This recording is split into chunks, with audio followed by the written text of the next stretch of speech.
Hi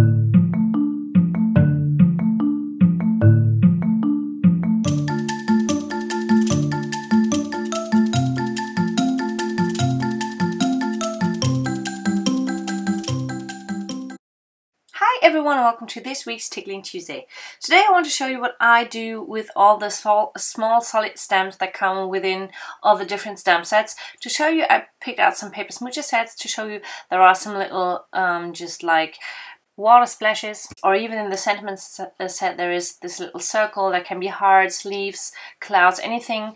For my background paper, I'm going to use the little feather from my Peeps, because with all the small solid stamps, they are perfect to stamp your own pattern paper.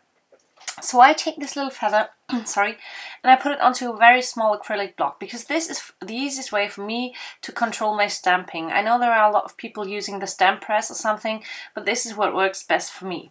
There are tons of inspiration on the internet for some color combinations. I picked my color combination from the Paper Smooches Sparks challenge that's going on at the moment. So I picked some yellow, orange, pink and blue. Whenever I want to use some distress inks on my solid stamps, I make sure to use some soft sandpaper first to prepare the stamps, and then they will stamp the solid image with the distress ink. I know these inks are not made for stamping, but I do have a lot of colors from the distress inks, and there is another reason why I use them for this technique. I will show you soon. So first of all, I took some scratch paper, and then I tried out which shades of blue and shades of yellow I wanted to use. And I decided to have the darker yellow but the lighter blue, which is the mustard seed but the tumbled glass. And the other colors are picked raspberry and dried marmalade. I was happy with them on the first try, so I did not stamp different shades of pink or orange.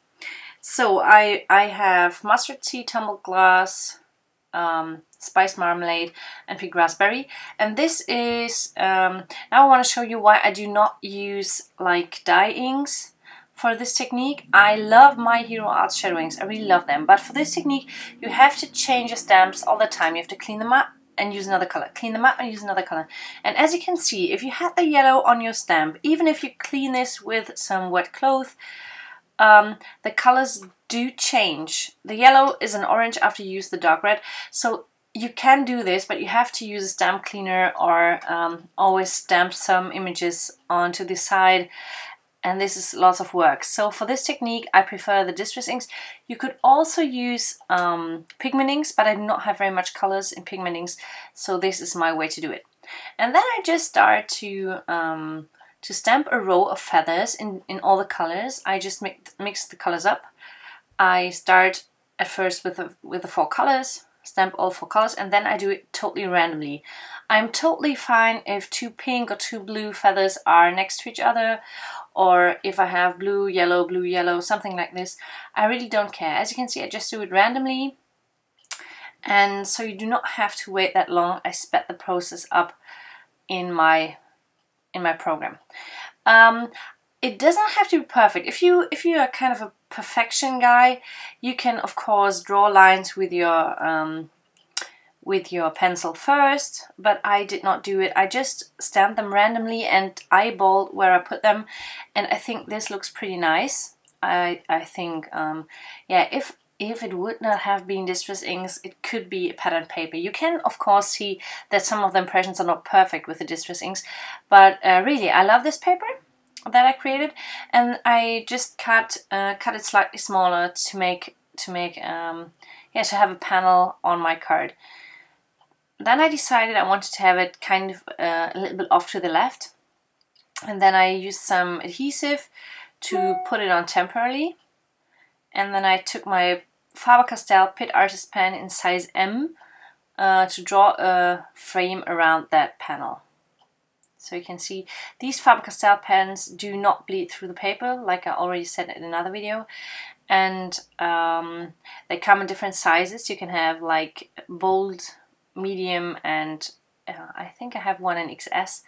So there are different sizes or different width, and you can use them for any occasion. They do not bleed through the paper, and they dry quick, so you don't smear them around. Then I adhered that piece of pattern paper that we created with some foam tape. I have to admit I have a very cheap foam tape, and I do not like it a lot because it sticks to my fingers and sticks everywhere, and well, but this is the stuff that I have, and I use it until it's gone. So now that we got that, I thought, well, on the Paper Smooches inspiration photo there are lots of banners. By the way, I will put a link to this challenge into my description box and also onto my blog, so you can see what I'm talking about. To have some banners, I just cut a strip of black cardstock and then cut off some triangles. I did not care if they were all the same size, but I knew they were all the same length because I all cut them off this one strip of cardstock, and then I tiered them with my tape runner. Just put them onto the string that I also drew with a Faber-Castell Pitt Artist Pen and M. I just adhered that down, and then I had this little banner. I wanted to put a creature onto that card, and I thought a bird would be nice because we have all the feathers. The thing is, most of the birds in that set look to the left. Yes, and so I would put them onto the right side of the card to make them... I do not like if creatures seem to look off the card. So if I put them on the left side, I do not want them to look to the left side. But because the banner was kind of a diagonal on the right side, I want to have some kind of harmony on that card and some balance. So I was sure I want to put the creature onto the left side. So it was important it does look into the right side, so it has some space to look at. And this is why I picked another set. I picked the Chubby Champels. And yeah, I think this little chickie works fine because it does not look to the left.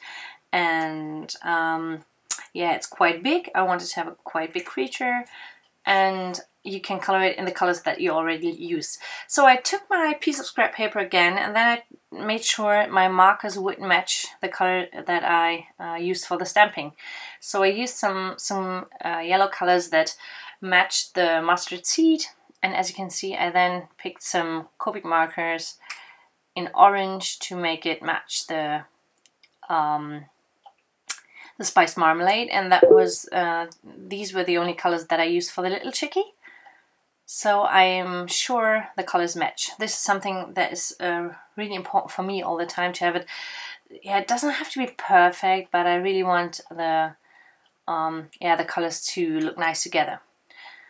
I adhered that with foam tape, and as you can see, I just doubled this foam tape to have the chickie a little higher. And as you can hear, my Facebook has some infos for me right now, sorry. I was not happy that the chick was sitting in the middle of that, yeah, that feather thing background. I wanted to have it grounded on something, so I put a piece of black cardstock underneath him, sorry. Now he's sitting on that black piece of cardstock, and that's fine for me.